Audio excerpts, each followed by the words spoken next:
And here we go. It's Drop the Mic on a Friday. Mike Eccleston here live once again on the Legends Podcast Network on Lenny Melnick, FantasySports.com. A network that's growing more and more each day, and I'm lucky enough to be a part of.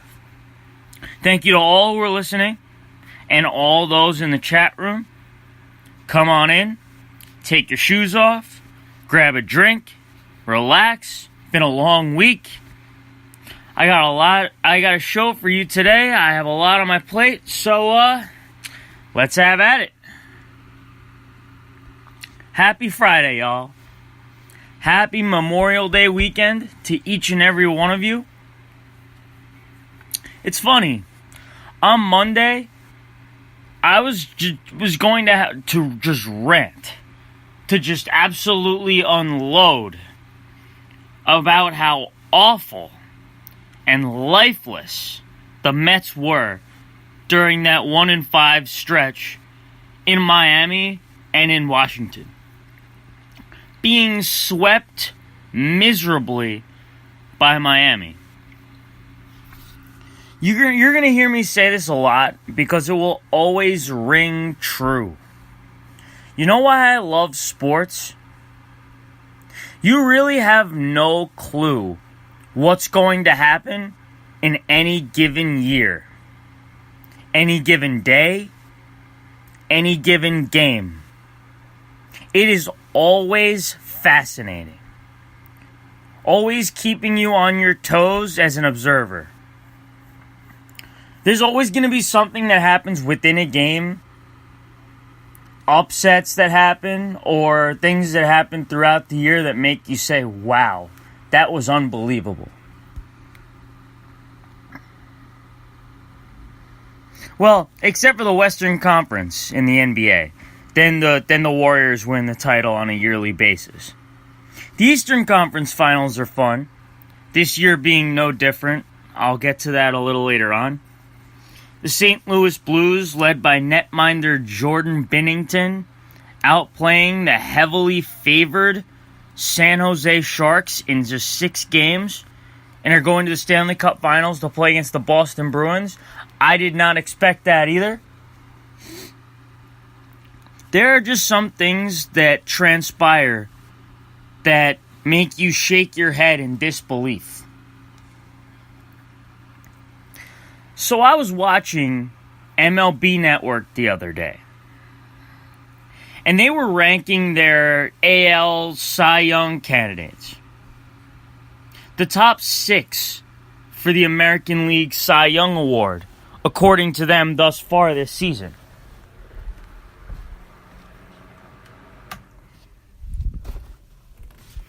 You look at these names, and you think, were they on drugs?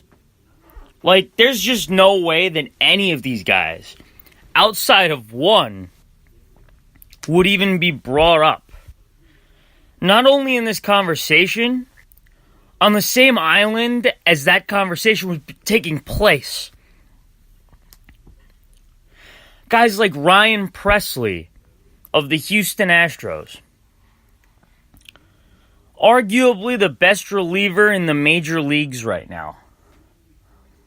As of yesterday, 0 earned runs, 9 hits, a whip of 0.43, 2 saves, 22 strikeouts, and 0 walks through 21 innings.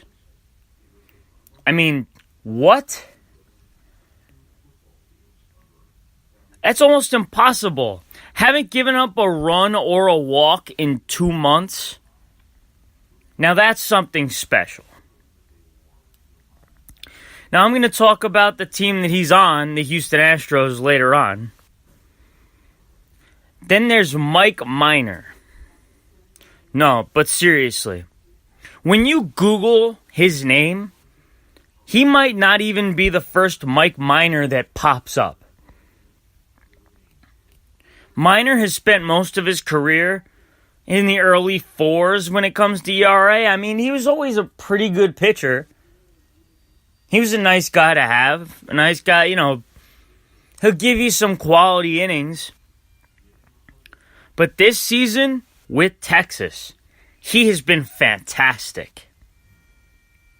A 5-3 record with a 2.64 ERA. Oh, and by the way, I'm sorry if my voice cracks here and there. I'm kind of losing it. Just letting you know. Miners had around a strikeout per inning. Has a complete game shutout this season. And has only given up 53 hits in his 64 and 2/3 innings. Then there's Martin Perez. Martin Perez. Just letting that sink in. Just like everyone drew it up, right? Nobody in their right mind would have thought this was possible. And it's not like this kid has only been in the league for a couple years. He's 28 years old. He's been around the block a few times. A guy whose ERA was over 6 a year ago. And was almost at a 5. I think it was a 4.8 the year before.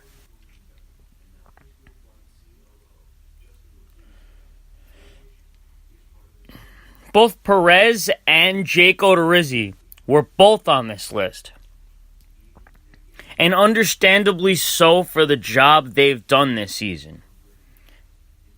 I get that Jose Barrios is the best pitcher on the Twins. But these two have somehow been better. Big reason Minnesota has done as well as they have. And, they put... I'm going to talk about the Twins a little bit later on, too. Absolutely crazy. And then, of course, Domingo Germán, who I've brought up before, and really basically saved the New York Yankees season from, a starting pitching perspective. But seriously, though, Severino, hurt. Paxton, hurt. Happ has been awful. Sabathia has been in and out with injuries and, old age. Germán is leading the league in wins. Has an excellent ERA. And has been their most consistent pitcher. Justin Verlander was at the top of this list. I'm not going to talk about him too much because, everybody pretty much expected him to at least be in the top 2 or 3 at this point on this list of AL Cy Young candidates. He is a top pitcher just about every single season. A generational pitcher. But I will say that him going from Detroit and everybody thinking that he was done and getting traded to Houston, you see what difference it makes when you are on a contender. When you feel like you can actually win something, you're a little bit revitalized later on in your career. Justin Verlander is, the embodiment of that. He's the perfect example of that. But, after Verlander, it's just shock after shock. My, oh my. How a few days can change everything with a ball club.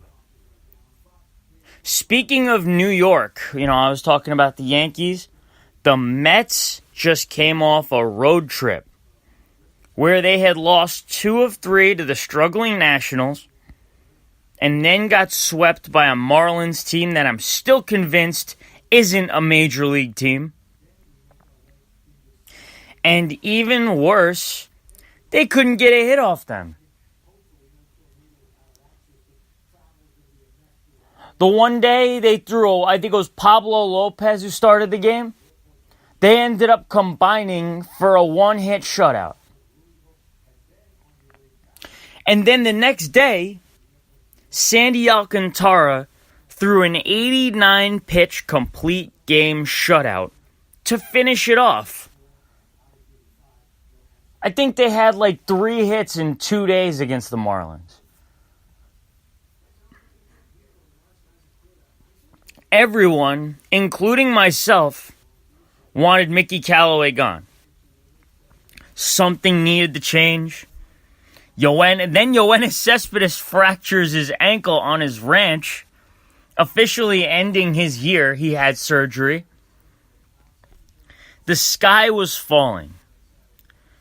There was no life in the team, and it looked like it was going to be a long year. They were going to sleepwalk through the rest of the season. Fast forward to today.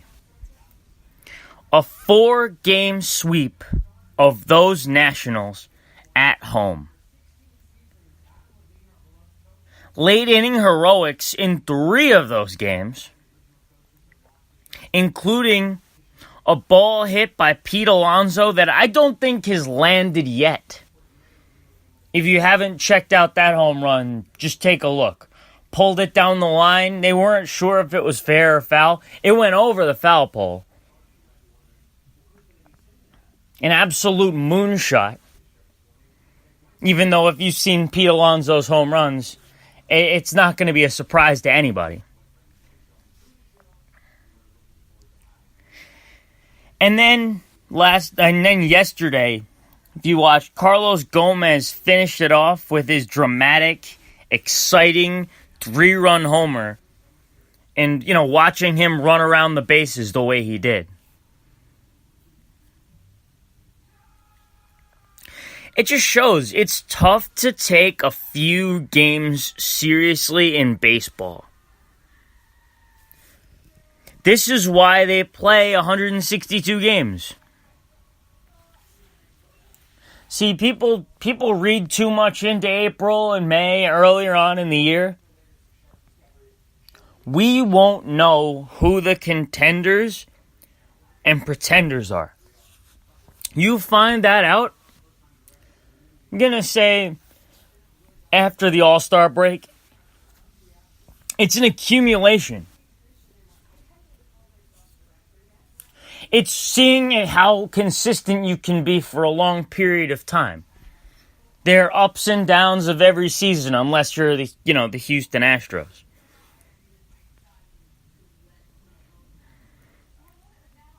That's when you know. When you get closer to August, that's when you really know who the contenders and pretenders are going into the stretch run.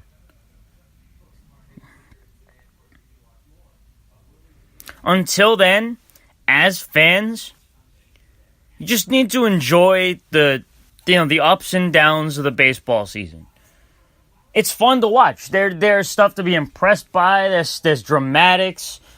They're big walk-off wins. It's fun to watch. It's fun watching ups and downs. Baseball's a game of failure. Nothing wrong with that. It makes your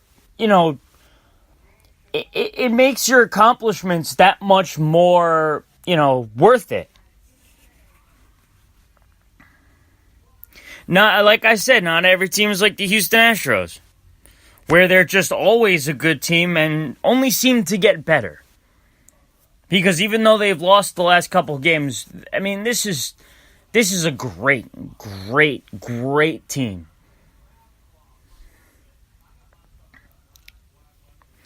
Another surprise to me this season. That's Pittsburgh Pirates first baseman Josh Bell. This kid is unreal. At the beginning of the year, I didn't believe in the Pirates as a whole, and I still really don't. Mostly because of their offense. I knew that their pitching staff was pretty good. I knew, Jameson Taillon and Chris Archer and, a lot of these guys, and I know they're going to be calling up the kid Keller.